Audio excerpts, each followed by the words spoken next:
All right, thank you.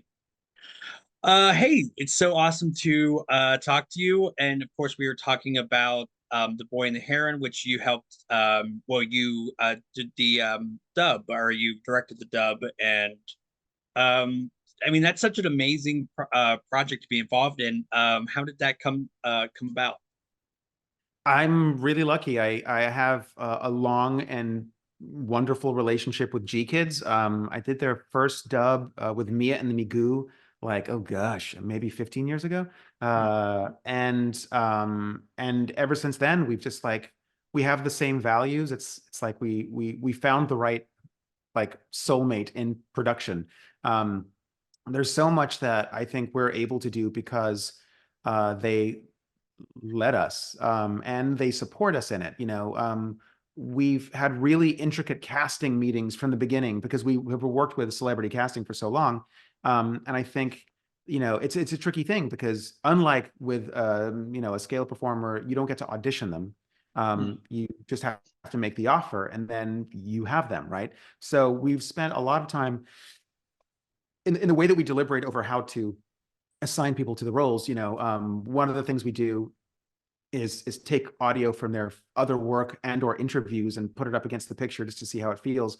But I've done a lot of work in thinking and analyzing sort of the finer, like an actor sommelier, not just this guy plays action stuff, but like what about them serves that, and what kind of action person are they? If there's someone who's going to be aggressive, where does the aggression come from? Is it to protect all others? Is it an altruism, or is it some other kind of need, or is it a vengeance? Like people have a different sort of subtle flavor, right? And I think in really exploring that stuff, we've been really, I guess I shouldn't say fortunate. We're good at finding the right fit for people. So that's been an adventure that I am grateful to have done with G Kids. So because we had worked so long together, we ended up, they formed this relationship with Ghibli, and they were already doing theatrical distribution, and then they were offered the catalog, and they were like, "Yeah, how do we do this right? What is it you need from us?" And then, when this came up, they talked a little bit about it early on, and we weren't sure what was going on with it. And then they were like, "You guys can take over the production for this." And they came to us because we're their trusted dub partner. So I'm super grateful for it. And it's funny, I was a little intimidated at first because we're by far, both of us, we're both they're the smallest distributor and we're the smallest studio that have handled a release of theirs. So for it to hit number one is like, yay, we didn't screw it up. Also, like inside, while it's a little intimidating, I also thought, well, Studio Ghibli is a boutique shop, right? It's not this huge industrial corporate like factory making all the, anime. It's a farm to table sort of boutique place. And so that's what we are, that's what they are. So maybe it was appropriate that it was, a smaller sort of collab. Nice. Collab. And to that end, how involved was the studio? I think I read that they had final approval, but were they creatively involved in sort of the how like the process of doing this stuff? So G Kids was very involved in the production. Ghibli was speaking with G Kids, so there was a Hmm. little bit of telephone there, but they were very involved. So I had like some G Kids reps were in the sessions. When we recorded Florence Pugh in England, Rodney actually went over there to be there to help facilitate stuff there, and it was really handy. There were a couple of technical things I needed, like my inside man to sort of help me find, and then we changed how we were recording her, and all kinds of stuff happened. It was really really intricate, and like we kept you know refining how we could do everything better. So I really appreciate their involvement. Yeah, G Kids has been an awesome partner. And because I own my own studio, NYV Post, it's I'm able to sort of invent my own workflows so that we can Hmm. do the kind of work that I think dubbing can be potentially, which isn't always, and of course the kind of work and treatment that a film of this caliber deserves. I mean, I think every film has its own soul and needs to be treated really well. When you make a production, you're leaving so much like blood, sweat, and tears on the mat, and it costs so much time and money, and it's people's lives. Dubbing is kind of a fraction of the time and investment that it requires to make a whole movie. It's already rendered, and then you just sort of go in there and speak over it, right? I mean, essentially, it can be that simple. But if you don't honor it and treat it as an original piece the way they did, then I feel like it's potentially an act of vandalism. So getting to work as specifically as we are able to at NYV Post, being able to do that with a partner like G Kids that supports us all the way, I think it's the only way it's possible. Nice. Now, when the actors are actually recording the dub, do they have like the film in front of them? Are they like watching it as they do it? Like what's that process like? Yeah, they have to watch it. We cue everything, so there's a couple of ways of doing it. The old way in Europe, which is becoming the new way in the United States, is to use a rhythmoband, where you see the words going across the bottom of the screen, and you can shoot more scenes. I like that potentially because you can sort of get a flow going. On the other hand, you can't be quite as specific to all the moments. And one of the tricks about making a dub seem natural is that, there's so many little physical things that you have to honor. So we're still using a beep system. Well, we chose to on this. We can go back and forth, but we cue them in with beeps and then they hit the line or three. But we're able to focus on moments and then like make sure we've crafted them right before we move on. Uh, Generally, that's the case. In the case of Willem Dafoe, he recorded from Rome and we recorded him as a full scene. So he did his entire monologue of Noble Pelican. I thought we would just do that to establish a few times. And with a lot of people, I would like to run this scene so they could sort of feel it, especially if there was someone else already recorded, they could respond to them, but they could sort of feel the momentum. And I knew that it wasn't going to be right for sync.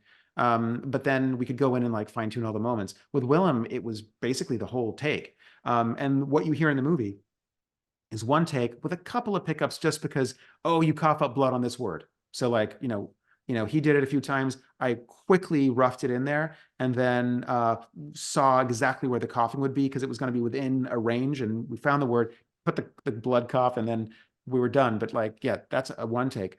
The other thing that I think is kind of important, we just got a new facility. NYV Post is bi-coastal. We have New York and LA. And we just in December, so, it's our 1-year anniversary, took over this kind of historic building. They did Friends there and like a bunch of stuff that all these other like Foley artists and mixers are telling me they did there.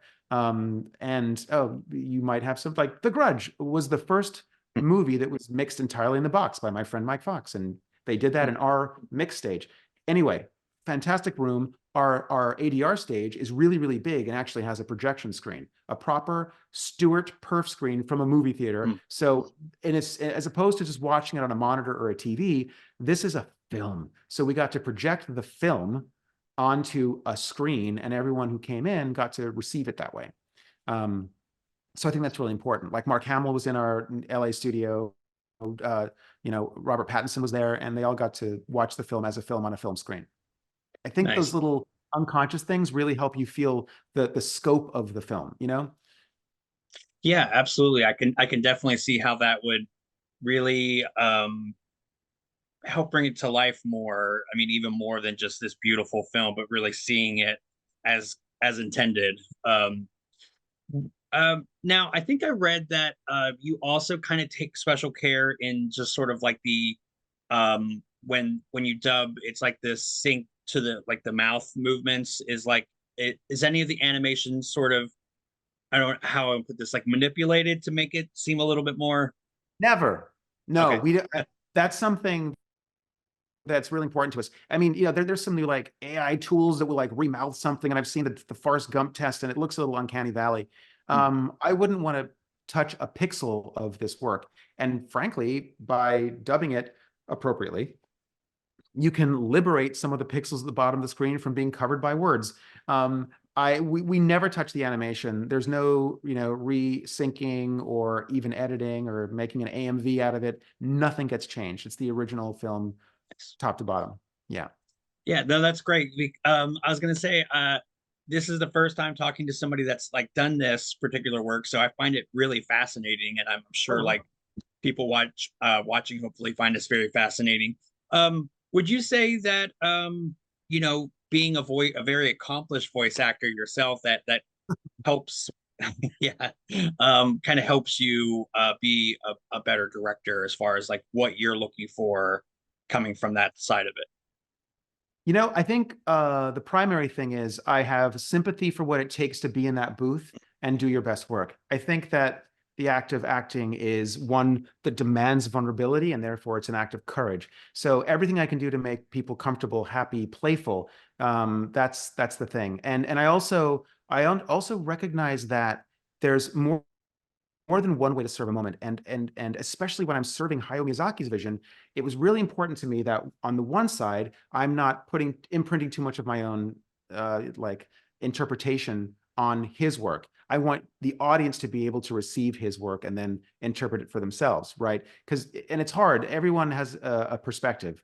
So I think, it's tricky, but I'm self-aware enough to look at what I think is my interpretation of his moment and then go, let me not imprint on this, let me just convey what he's saying, right? But also work with the actor so that they have specificity so they can play their scene. But I think what's tricky, especially with dubbing, is it's really tempting to give a line read or, think like this is the way it needs to be done. This is the way I would do it if you're an actor. What I appreciate the most about a cast is that everyone's unique perspective adds to this tapestry that we're weaving together. And if I deny them their input by superimposing my choice on them, I'm going to miss out on all those opportunities, and the audience will miss out on them, and the film will be thinner because of that. So when I'm working with people, the way I define my job is not to tell you how to do it as a director, but to understand what's going on, give you all the context you need, and then try to excite your imagination, and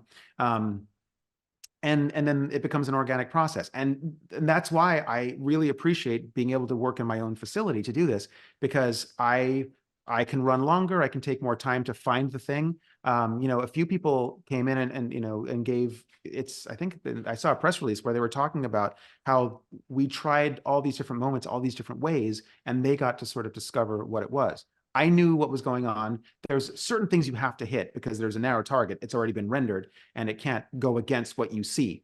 But there are many ways to get there. And my hope is that I let the actor discover it so that it's theirs and that it's more grounded because of it. And then hopefully the audience is more willing to suspend disbelief.